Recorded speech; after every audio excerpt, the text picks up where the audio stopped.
Hi, I'm Liz Lord. I'm a realtor here in Northern Virginia, and I'm also a former FSO. So today I'd like to talk to you about some key things to think about when you're buying a property from overseas. Over the last 8 years, I've helped over 80 foreign service officers and folks within that community buy or sell their properties from overseas. So it's something that I deal with almost every day of the week. So I wanted to talk to you about three key things to think about. The first is, how are you going to identify a property from overseas? Well, I'm here to be your eyes and ears on the ground. Thanks to our wide array of technology tools, I can do live video tours with you. I can do pretty extensive video recordings. And of course, I can dig deeply into whatever resources are available online to give you a sense of the floor plans, pictures, and tax details.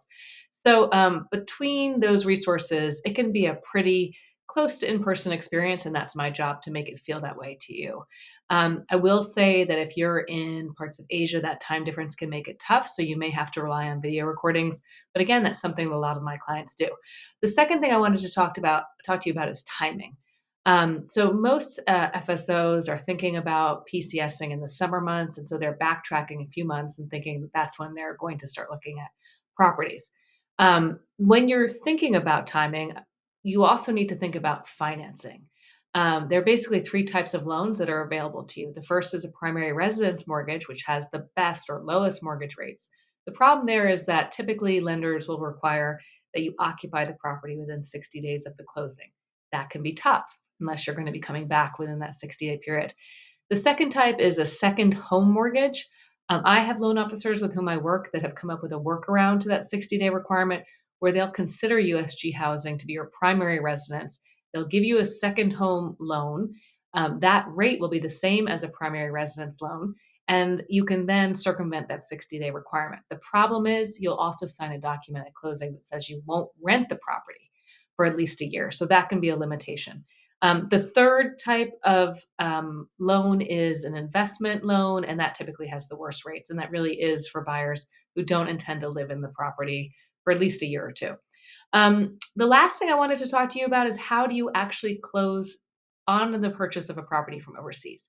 That's relatively easy.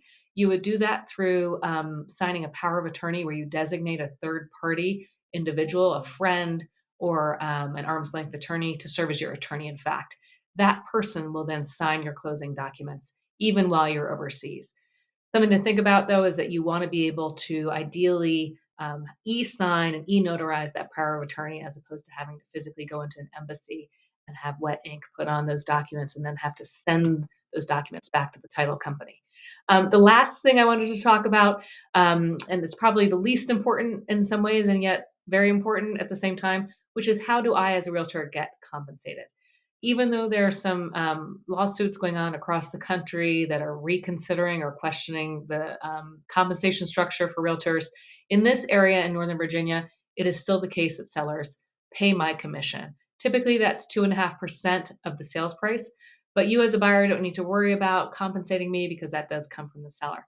So I know I've spoken rapidly. I hope I've given you a lot of information that you'll find useful. If you have any questions whatsoever, please don't hesitate to reach out to me. I love working with the Foreign Service. Thanks so much.